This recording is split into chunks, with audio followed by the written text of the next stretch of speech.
My name is TotalBiscuit, and I suck at Starcraft 2. Ladies and gentlemen, welcome to yet another edition of I Suck at Starcraft 2.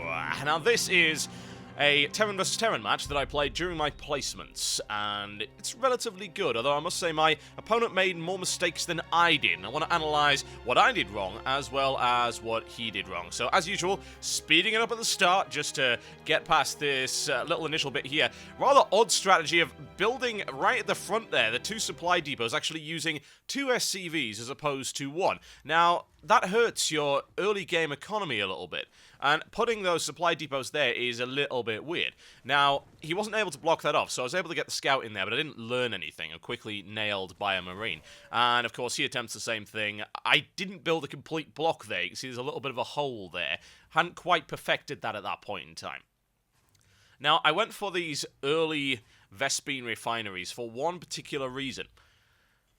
Over the last few videos, I've been saying I was going for a Reaper harass, and it never happened. Well, so I decided to find one of the videos that I actually did a Reaper harass in during the placements, and I'm going to show you how effective it can be when done properly.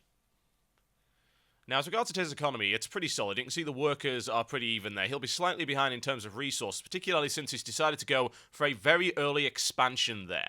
You saw that, a command center in the top. Probably not a very good idea at this stage of the game, I'm afraid, because it really puts you way behind in terms of your military. I can outbuild him in terms of army and get some early damage in.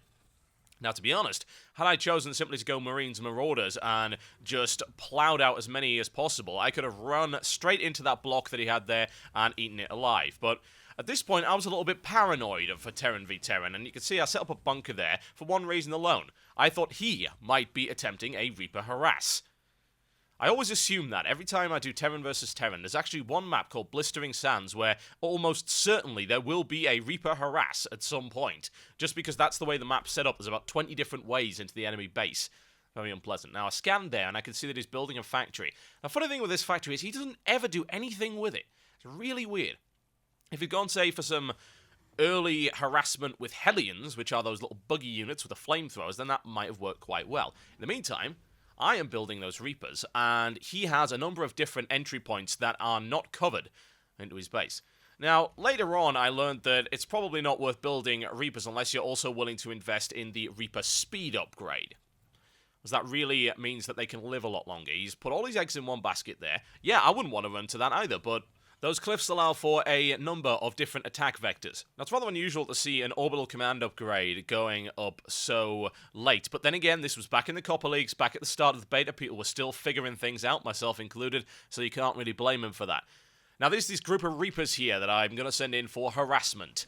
They can do various things, including, as you can see there, jump over cliffs, which makes them extremely mobile, and they can attack from unexpected directions. They've also got pistols, which are quite effective, and they also have detonation charges, which can be used against buildings. Now, I jump up there, completely bypassing his wall, and straight into his expansion to do some damage. Kill as many SCVs as humanly possible. Now, all the way down there and going for that command center, trying to kill it in short order. But you can see on the minimap, up comes his Marines to counter that. I see them coming. I move away before he has the chance and jump up the cliff. And then go for his other buildings and his other SCVs. This is how effective a Reaper harass can be. Right in the middle and gutting his economy in the early game. If you can pull this off, this works incredibly well.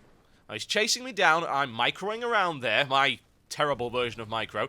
I lose one Reaper. I wouldn't have even lost a Reaper if I'd got that speed upgrade. That's what really annoys me there.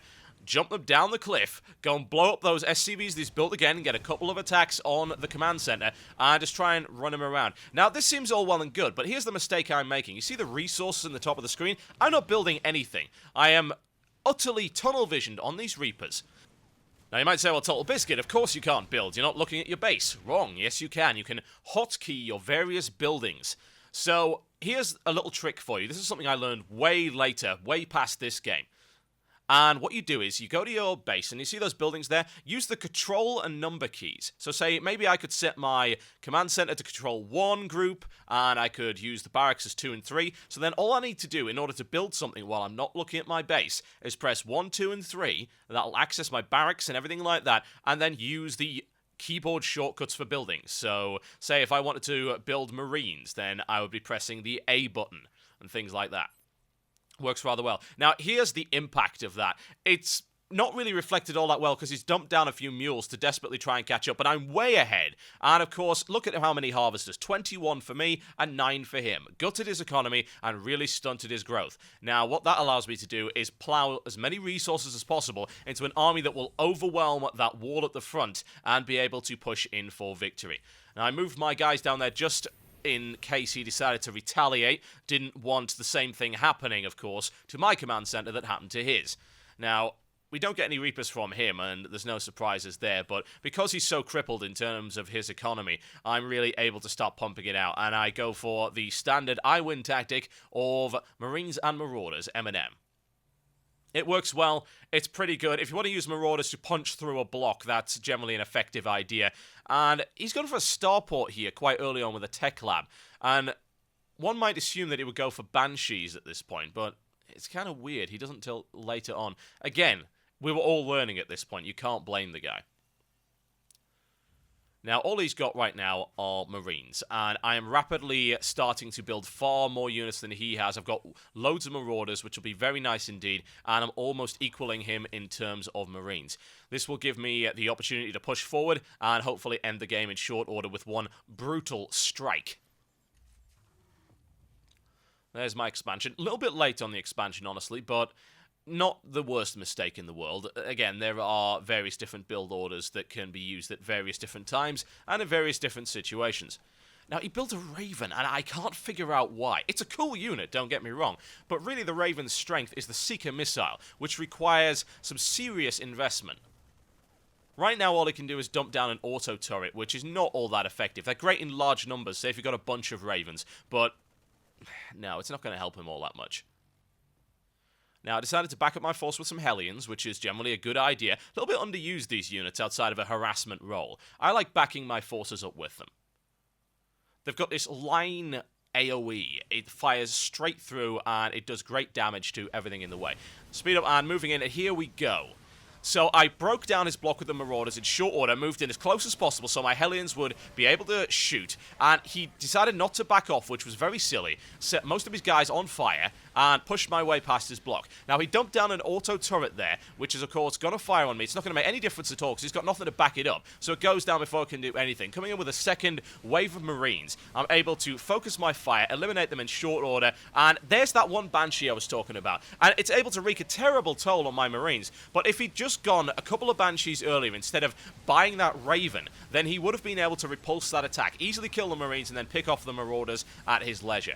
Big mistake there going for the Raven, but hey, again, Copper League, placement matches, you can't blame the guy. And down goes his starport, and he knows at this point that he really can't do anything, sending in the SCVs, which all get annihilated in short order, and good game.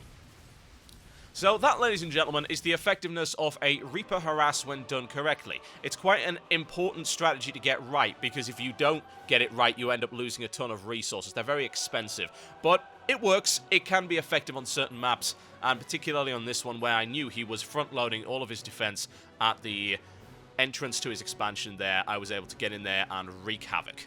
My name is TotalBiscuit, and I suck at Starcraft 2. I'll see you next time.